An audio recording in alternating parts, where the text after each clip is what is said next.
इनके जो सीनियर रविंद्र मेहरा साहब, उनको जो है पुलिस दिन में उठा के ले जा चुकी थी एक करप्शन के मामले में। और अब सुनिए क्या है पूरा मामला। इनकी बेटी उनकी असिस्टेंट मेहरा साहब की उनको असिस्ट करती थी और उस बेटी के पास एक चाबी हुआ करती थी जो एक लॉकर की थी, जो परिवार ने खुद बताया है कि उसमें पैसे हुआ करते थे। और मामला यहाँ तक समझ में आया है खुल के कि बातों बातों में यही पता चला है कि बेटी ने ये भी जाहिर किया था कई बार कि एक कुछ जो चालान जो मास्क वगैरह के कटते हैं वो डुप्लीकेट छापे गए थे।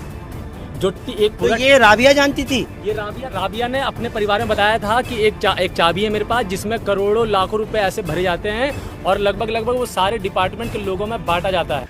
नमस्कार दोस्तों, अब इस वीडियो को सुनने के बाद आप लोगों के दिमाग में भी आ रहा होगा आखिर ये मेहरा सर है कौन और इसको लेकर कोई इन्वेस्टिगेशन अभी क्यों नहीं चल रही है। हालांकि ये जो मेहरा सर है उसका इन्वेस्टिगेशन पहले ही किसी करप्शन को लेकर चल रहा था, जब राबिया को इन्वेस्टिगेशन के लिए ये लोग ले भी नहीं गए थे।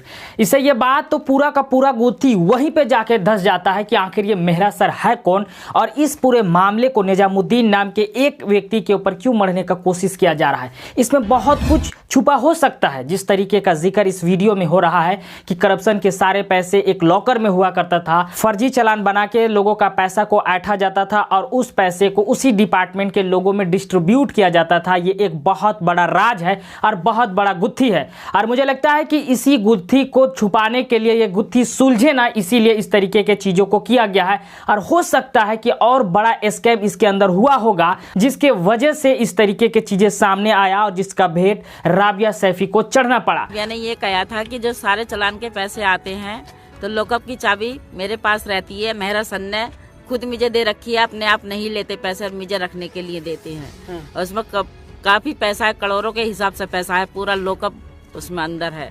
उसमें कोई नहीं जा सकता कि सारा पैसा आता है मुझे देते हैं और अपने आप बच जाते हैं और पैसा हमको दिवाते। राबिया सैफी के परिजन के मुताबिक राबिया ने अपने हाथ जिंदगी में उन लोगों को बता रखा था कि एक लॉकर है जिसमें करोड़ों के हिसाब से पैसे हैं और उसका चाबी राबिया के पास है, जो कि मेहरा सर उनको दिए हुए थे। और किसी से भी कोई लेन देन का मामला होता था तो राबिया सैफी से ही लेने देने को कहते थे ये मेहरा सर। और इसी के वजह से मेहरा सर जो है उस रूम में किसी को जाने का इजाजत नहीं देते थे, लेकिन राबिया सैफी को इजाजत थी और एक चाबी उसके पास रहता था जिसके बारे में जिक्र वो अपने घर में कई दफा कर चुकी थी। और अब बहुत सारे लोगों के मन में ये सवाल पैदा हो रहा होगा कि आखिर वो इस बात को कैसे कही होगी। ये बात तो ये लोग बना के बोल रहे हैं, लेकिन हम सब जानते हैं कि कई दफा ऐसा होता है कि किसी भी तरह के चीज को हंसी मजाक में हम अपने घर में शेयर कर देते हैं। तो हो सकता है कुछ उसी तरीके के कोई लम्हे में वो शेयर की होंगी इस तरीके के चीजों को, लेकिन ये एक जांच का विषय है कि आखिर कहां से पैसे आते थे और उस लॉकर में कितना पैसा था। जैसे कि आप लोगों ने वीडियो के शुरू वाले क्लिप में सुना कि किस तरीके से फर्जी चालान काट कर लोगों से पैसे ऐंठे जाते थे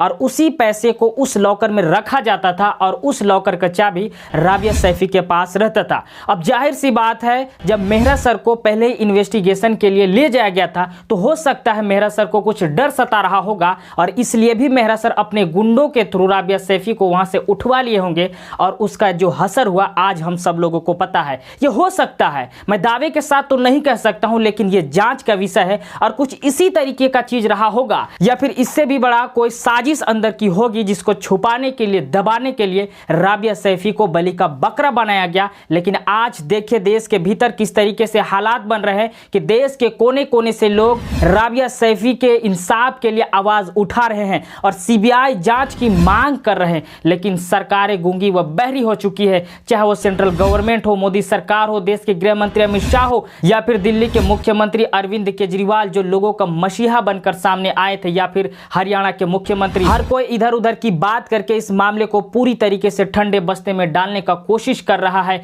ये बात आप लोगों को जान लेना होगा और ये भी हकीकत है कि वो लोग जानते हैं कि कुछ ही दिनों तक ये लोग इस तरीके से हल्ला मचाएंगे, उसके बाद हर कोई शांत बैठ जाएगा। जैसा कि बहुत सारे मामलों में ऐसा हो चुका है, हाथरस हो या फिर ऐसे बहुत सारे मामले हम लोगों के सामने पहले भी आ चुके हैं। ये बात आप लोग अपने दिमाग में गांठ बांध ले और अगर आप चाहते हैं कि राबिया सैफी को इंसाफ मिले और दोबारा किसी के साथ इस तरीके का कोई काम ना हो तो आवाज़ उठाएं और एक साथ एक मंच पे खड़ा हो, जाति व धर्म को पीछे छोड़ के, क्योंकि ये सरकारें तो जाति व धर्म के आधार पे बांटकर अपना राजनीतिक रोटियां सेकते ही रहते हैं। तो इन लोगों के चक्कर में नहीं आना है और देश को आगे ले जाने के लिए इस तरीके से जब कभी भी किसी भी तरीके का कोई शर्मनाक घटना हो जाता है तो हम सबको एक मंच पे खड़ा होना होगा।